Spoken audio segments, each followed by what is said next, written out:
Hi, I'm Tom, and this is Adult Game Reviews. This week I take a look at the isekai point-and-click adventure visual novel Goodbye Eternity by RngeusX. I played version 0.8, so it seems a couple of updates away from completion, but that's assuming it goes to version 1.0. I've been following this game since around the time I started the channel. It's not what I was expecting, and I'm not exactly sure how I felt about it. Let's try and figure that out. If you didn't know, the Patreon is back up and running. My Patreon is the #1 way I fund my channel, so check it out and think about supporting at patreon.com/adultgamereviews. On streaming news, unfortunately it looks like Kick is cracking down on games with lewd content, which was not the case until Twitch started doing it, so thank you very much, Twitch. I will continue to stream each week, but the venue might change over to my Steam or Patreon accounts. You can friend me over on Steam on my Adult Game Reviews account. I'll put the link in the description. Alright, moving on. Have you ever watched a show or a movie and the people in it you just hated? And I don't mean they were a little annoying, I mean they were truly awful. Here's a few examples. We were on a break! It's so intense.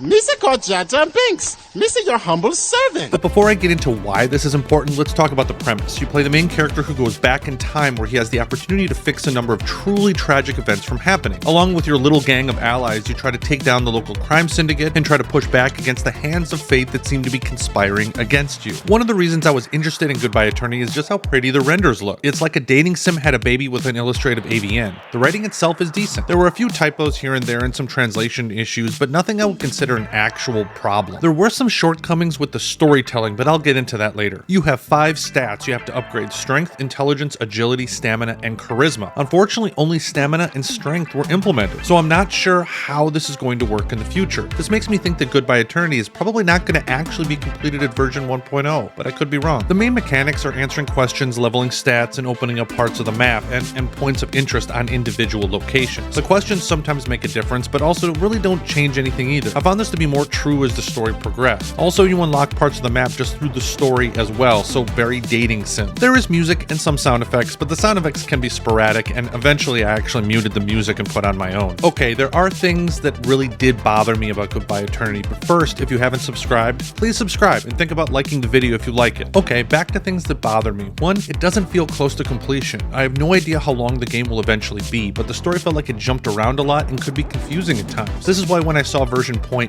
I thought it would feel more complete than it does. Why trying to base how complete a game is based on the build number is problematic. The next thing to bother me is sometimes the character's individual quest log will say wait for content, which is confusing. There were times I assumed this meant that there isn't any content at all, and then all of a sudden I was playing some new content. Some characters aren't explored yet, and it was really unclear what was actually implemented, so it was hard to tell how far into the game I actually was, which this seems like a translation issue, but that's something that really was confusing. Next, each of the characters have their own path, and they seem really disjointed at times. Overall, they do relate tertiarily, but they feel like you're taking some weird turns here and there, and not all of them make sense. For example, Sakuya's storyline, which did make sense, but I just didn't like it, and Noriko's attitude the entire game felt incredibly extreme. Even Yasuka's feels like it was a bit of a strange left turn, but I can suspend some disbelief with Yasuka's. I do hope everything comes together in the end, but at the moment I said, what? Multiple times throughout the story because I didn't really understand how they got from point A to point B. This is super subjective, but remember when I asked you if you hated any characters in movies or games? Well, out of the 16 characters in this game, I don't mean love interests, but just in general characters, 9 to my count were unlikable. 4 or 5 were actually likable, and 2 were just not explored enough. I haven't disliked so many characters in anything since the last time I tried to watch The Walking Dead. Previously on AMC's The Walking Dead.